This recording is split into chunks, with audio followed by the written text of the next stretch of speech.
Today I am bringing you a tech special on two Nintendo Switch PokeMon Edition game controllers right here on Review Time with Tim. So these two game controllers are identical other than the color. They're PokeMon Edition Shield and Sword, and they're for the Nintendo Switch. At first glance, if anybody's ever had a game controller, you know, sometimes they're too big, too small. If anybody has played on a Nintendo Switch before, as you know, if you're just playing on the handheld piece, you're out here playing.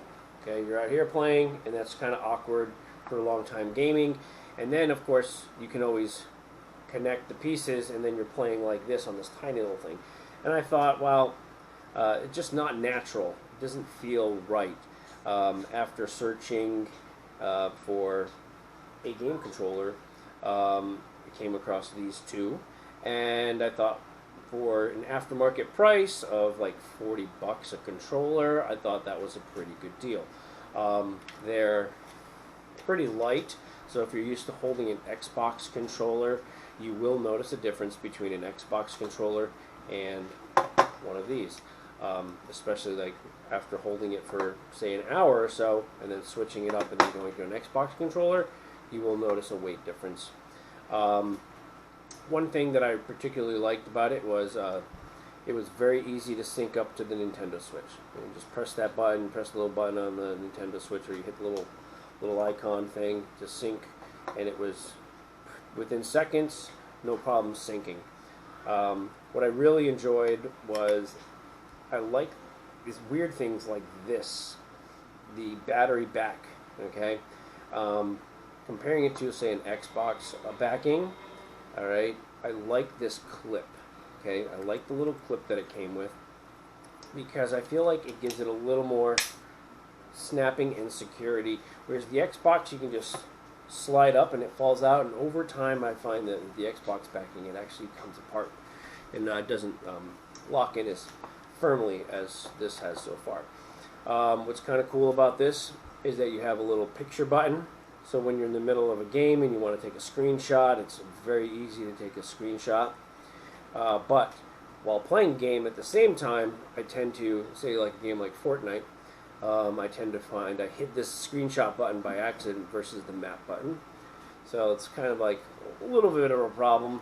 So you have plus minus. There's also a home button here, so if you click the home button, you go back to the home screen on the Nintendo Switch.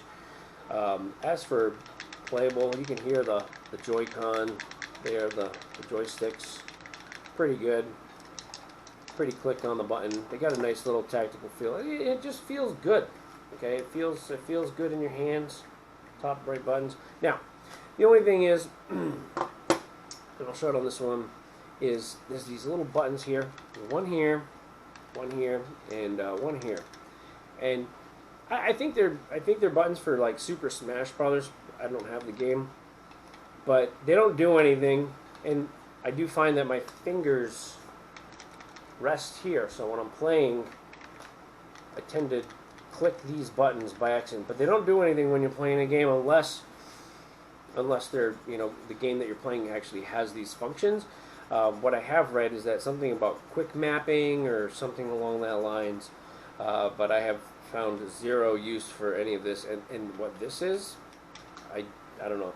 I don't even know what this is. I couldn't even find it. I didn't even see it in the manual that it came with, so I don't even know what this button does. For the color scheme's nice. I like the pink, and it fades into the dark, and same thing with the light blue, and it fades into that aqua color. I am finding though that on this one, I don't know if we'll be able to see it, but around here where you kind of go like this, the paint is starting to chip off some around the ring inside there. What would I rate these? Two gaming controllers. I would give these two gaming controllers a 7 out of 10. 7 is because I feel like there could be a little bit more to them, but then again, you're only paying $40. There's these random buttons on the bottom that I feel like I've found so far, of all the games I have done nothing. Um, but good feel in your hands.